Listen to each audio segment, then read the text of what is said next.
man, oh man, oh man. It is funny to see this happen. Oh my goodness. Black Myth Wukong, the game that everybody loves. All the gamers love it, but the media hates it. It is the funniest thing ever. There's so much that is going on with this game that I just have to cover it. There's just multiple stuff going on with this game. So let's go with this one at first. The Game Awards rejects woke titles with official nominations. Is Jeff Keighley feeling that heat from Stuttering Craig's The Real Game Awards? Oh man, if you guys don't know about this stuff, it's pretty insane. I mean, like, there's just so much going on between the Real Game Awards with Stuttering Craig, who is saying this is for the gamers, by the gamers, and then compared to Jeff Keighley's The Game Awards that's been out for like 10 years, right? So much stuff going on with that where people are just like, they'll watch it, but they're not going to vote because of the crazy things like the 90% goes to the jury, the 10% goes to the viewers. Which is the weirdest and like, actually not even the weirdest. That is just like the craziest thing to ever see. So let's go into this. Jeff Keighley's The Game Awards announced nominations today on a YouTube live stream, and it wasn't what the public expected.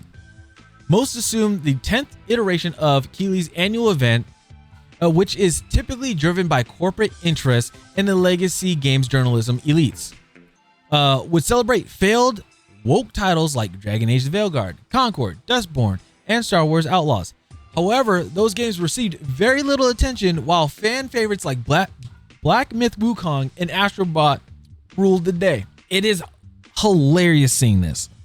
The reason why I say it is because if you look at, I don't know if you guys have seen over on Twitter or whatever, but if you guys have seen, all these gaming media outlets have dogpiled on Black Myth Wukong, saying it is the worst game ever, like because of, you know, the gendering and stuff like that, and just like how the game is. And we're all sitting there like, bro, it's a Souls game. It's almost like a Souls-like game, and it has great music, the art style, the art direction, the gaming direction, like the mechanics, everything was so good. They just couldn't handle it. Why? Probably because it's a game made from China. And the funny thing is, it's Game Science's first ever game. And it blew up. I know people are going to talk about all this stuff that, oh, well, the numbers were boosted. It was because of China and things like that. You are a huge industry. The game industry is freaking huge. There have been games in America that have been sold around the globe and did very well. So you can't say that. You can't just say, oh, well, it's a Chinese game and China loves it, so of course their numbers gonna get boosted. You've been doing this for years. What the fuck? But anyway, let's keep going further into this. It's just insane. So it is possible. It's possible that this about face could be the response to Stuttering Craig's of Side Scrollers launching his own video game award show, dubbed the Real Game Awards. And as here you can see, like from the Game Awards when they posted this on Twitter, they said Game of the Year. It was Astrobot, Black Myth Wukong, Balatro, which I still haven't, I haven't seen anything about it, but apparently it's like a mobile card game, which I think that's pretty freaking awesome that it got to Game of the Year, and it's an indie game apparently. Elden Ring, Shadow of the Erdtree, we all know about the DLC thing. Final Fantasy VII Rebirth, we all know about the game remake thing, and then Metaphor ReFantazio, which is actually a pretty good game, not gonna lie, right? So anyway, funny thing is, here we go. It says the games mentioned above weren't even up for the Games for Impact Award, which celebrates thought-provoking games with a profound pro-social meaning, according to Keighley. Those four titles, with their heavy-handed identity politics and social messaging, seemed poised to dominate that category, with many expecting at one to appear for other big game awards like Game of the Year, Best Game Direction, and more. I'm sorry, I just scratched the hell out of my eye. That was insane. Sorry. Anyway, the presentation was, of course, hosted by Keighley, a man who never backs down from an opportunity to be on camera. Despite its listed start time at 11:30 a.m. EST, the stream began with a 30-minute countdown. Once Keighley actually appeared, the nominations took only 11 minutes to announce. Oof. The nominees of this year were Astrobot, Final Fantasy VII Rebirth, and Never Settled, in which netted 7 nominations each, which is okay, including the coveted Game of the Year award. Anyway, up next was Metaphor ReFantazio with 6 nominations, which is fucking amazing. That is actually pretty cool. The art for that is actually really cool. I like it. Black Myth Wukong, a wildly popular action game from China, received 4 nominations. This surprised many as the games journalism industry attacked the Chinese game before its release, alleging sexism issues with the developer. Many took this as another sign that things were changing. Eyebrows collectively raised during the announcement of the Game of the Year nominees. Listing among them was Elden Ring Shadow of the Erdtree, a DLC expansion of the original title, which won Game of the Year in 2022. Full exploration of the DLC can take the excess of 40 hours. So while it's a DLC content, its size does rival that of a standalone game. Still, it was odd to see a DLC expansion listed among many heavy hitters. To me personally, I still fight against it. That DLC it doesn't matter if it's 40 hours of content, if it's 80 hours of content, if it's 4 minutes of content, doesn't matter. It's still additional content. You need the base game in order to play it. That's how I see it. That's just me personally. I will die on that hill. I don't care. Because there's a lot of games that are out there that are DLCs that we could just be like, well, those are actual games too. I will say this. That means freaking Zombie Chronicles from Black Ops 4, a lot of people's favorite game, if that might as well be its own game. Even though we all pushed that we wanted it to be standalone. But anyway, I digress. All right. The other nominations for the Game of the Year include Astrobot, Final Fantasy VII Rebirth, Balatro, there you go, Black Myth Wukong, and Metaphor, right? Star Wars, the much maligned and extremely buggy Ubisoft failure in a galaxy far, far away. That was actually pretty funny. Only garnered 2 major award nominations. Huberly Gonzalez, who plays as Kay Vess in the game. I feel bad that they have voice actors for like the games and stuff, and the games don't do well, like because they're received pretty bad. Which, like I said, I feel bad for the voice actors. Was nominated for best performance. Woman made up 4 out of 5 nominations in the category in 2024. The game was also nominated for best action adventure game, despite Ubisoft admitting recently that the title underperformed. That's insane. Outlaws also got a nod for best accessibility features. Veilguard was also nominated for that same category. Basically, every game that just pretty much bombed are in these categories, and it's kind of like here's a participation award. Here you go. Here you go. Here's a like we feel bad. We'll put you in there. There you go. It's one of those things. It is insane. Veilguard was also nominated in the same category. This was the only nomination for Veilguard, an agenda-driven BioWare RPG, which failed to break 100,000 concurrent players on Steam. Concord, a live service game that Sony shuttered after only 2 weeks, and Dustborn, a game that weaponizes cancel culture, yes, really, received no nominations. Good. Get it the fuck out of here. Keighley ended the broadcast by urging players to cast their votes for award winners. However, that's not going to do as much in the long run. Exactly. So, the Game Awards nominations and winners are decided primarily on by a committee made up of legacy access media, games and journalists from outlets like IGN, Polygon, and Variety. Fucking Variety. Variety magazine. LA Times too is in there too. They don't know shit about games. What the, and Rolling Stone. Who?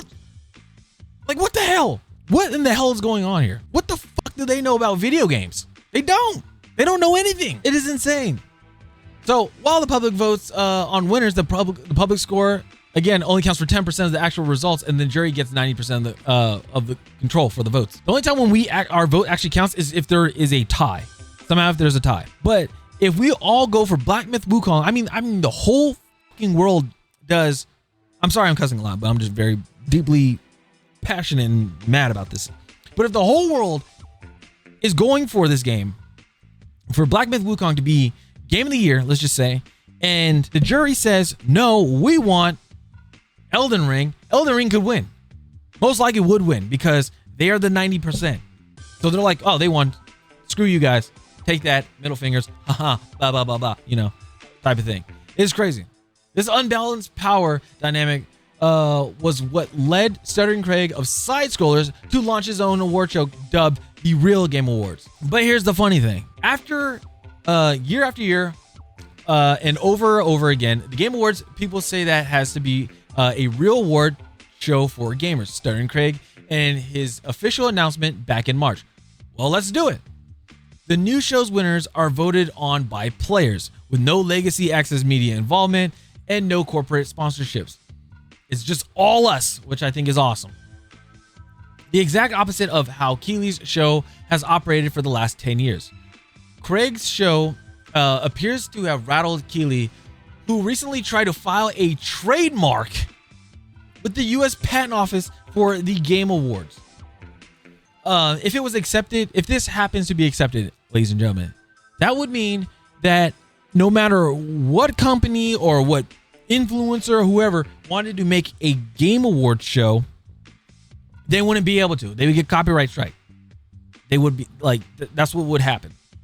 But then the funny thing is, right, is I feel like that Keeley is nervous from this, because if a game award show does from YouTubers are better than his, that come out better than his, then it's not going to be a good look for him. And it's going to divert people away from the Game Awards to go to the Real Game Awards, which is going to be insane, because the thing is, he's doing it to himself. Like, letting all this stuff happen from corporations and everything, and letting the Game Awards be run by the corporations, which we don't like, because we're getting outcasted, saying that this is for everybody, but it's not for everybody, because it's not for the consumers, not for the gamers, it's not for the people that love the games that are put out. And it's not showing recognition of games that are really good, that somehow just don't get nominated. Like, how Stellar Blade not in the fucking thing? Man, it's insane. So the only difference this year is that is that there's a new game in town that got a lot of traction. It's unlikely that Keeley will succeed in his attempt to trademark the term, and as the U.S. Patent Office has laws against trademarking common use terms. So that's the thing that everybody's thinking about. They're like, well, it's Game Awards or the Game Awards. It's very common to have that, to have that phrase. So it can't be it can't be patented or trademarked. I'm sorry, to be trademarked. So I don't think it's going to go through. I hope it doesn't go through. And the crazy thing is, Jeff Keeley is also asking people, like sending emails out to people saying, hey, I need you to fill out this survey real quick. It's to help get the Game Awards trademarked. And a lot of people are denying it. A lot of people are saying F off.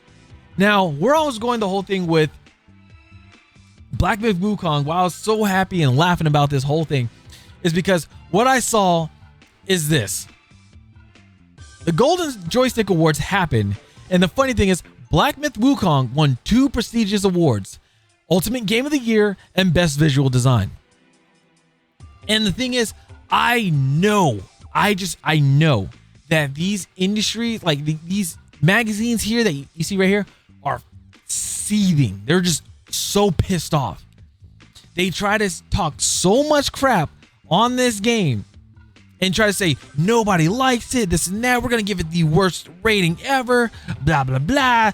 We're gonna give it an 83, even though when we gave, and we'll give Dragon Age Velgar a 90 or a 9 out of 10 and stuff like that. No. That's why I like the Golden Joystick Awards, because they hear from us and we love it. And that's what it got. Boy, you know what? Let's go more into it. Let's go in Golden Joystick Awards, and let's just see who won. I guess we got to go to Games Radar, one of the media outlets that I'm just like, ugh. So here's the thing. This is the list. Apparently, best audio design, Astrobot. Best soundtrack, storytelling, Final Fantasy VII Rebirth. Best multiplayer game, Helldivers 2. Whatever, man. Best visual design, we got Black Myth Wukong. Best indie game, Balatro. Best indie game, self-published, Another Crab's Treasure. Hell yeah. Studio of the Year, Team Asobi, which is Astrobot, that created Astrobot. Best lead performer, Cody Christian, Cloud from Final Fantasy VII. Best supporting performer, Brianna White, who was Aerith. Breakthrough award, Critics' Choice, Balatro. Still playing award for console and Minecraft, console and PC, Minecraft. Still playing award for mobile, Honkai Star Rail. PC Game of the Year, Satisfactory. That's pretty cool. Console Game of the Year, Helldivers 2, which is weird because that's only PlayStation if you want to say Console Game of the Year. Okay. Most Wanted Game, GTA 6. Of course. Critics' Choice Award, Helldivers 2, I guess. This is where it's different between the Game Awards and the Golden Joystick Awards. Right here. Best Game Expansion. And then Elden Ring Shadow of the Erdtree. I don't have a problem with that because it's a expansion. It's not saying the best game. It's not saying the Game of the Year, best this, best that. No, it's the best game expansion. There's more emphasis on what it means. So that's why I like. They also have the best gaming hardware, which is Steam Deck OLED, which that's pretty cool because I mean, like honestly, a handheld Steam, handheld computer that plays Steam, Steam games. I think that's pretty cool. Best early access game, Lethal Company. That thing blew up. I remember that. Best game trailer, Helldivers 2. It just reminds everybody of Starship Troopers. If you guys have seen it, you guys know what I mean. The I'm doing my part thing. That's what it is. Streamer's Choice Award, Chained Together. Content. Best game adaptation, Fallout. A lot of people love it. Ultimate Game of the Year, Black Myth Wukong, which, like I said, everybody in the gaming media were like seething and pissed off that this game won. You lost. That's all I can say. You freaking lost. So the funny thing is, remember, Black Myth Wukong is up for Game of the Year. They're up. So the funny thing is, I would laugh my ass off, and we will live stream this. We will live stream the Game Awards.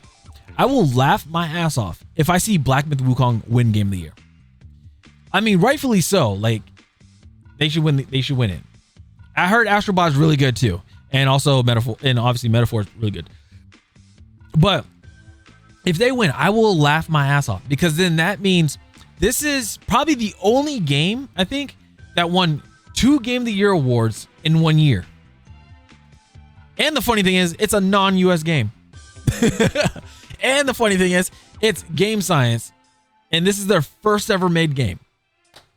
So all of this should wake up these industries saying, hey, we should actually take a page out of their book and see why was this game so amazing and try to adapt to that instead of doing all this DEI crap that is completely hurting you guys, and you guys are losing employees, and you guys are hemorrhaging money. So yeah, that's something you might want to look at. So let me know what you guys think in the comments. Thank you guys so much for watching this video, and let me know, are you guys gonna watch the Game Awards? Are you guys gonna watch the real Game Awards? And also, do you guys think that Black Myth Wukong is gonna win 2 Game of the Year awards? I think so. But anyway, Salvatino, I'll see you guys later. All right, peace.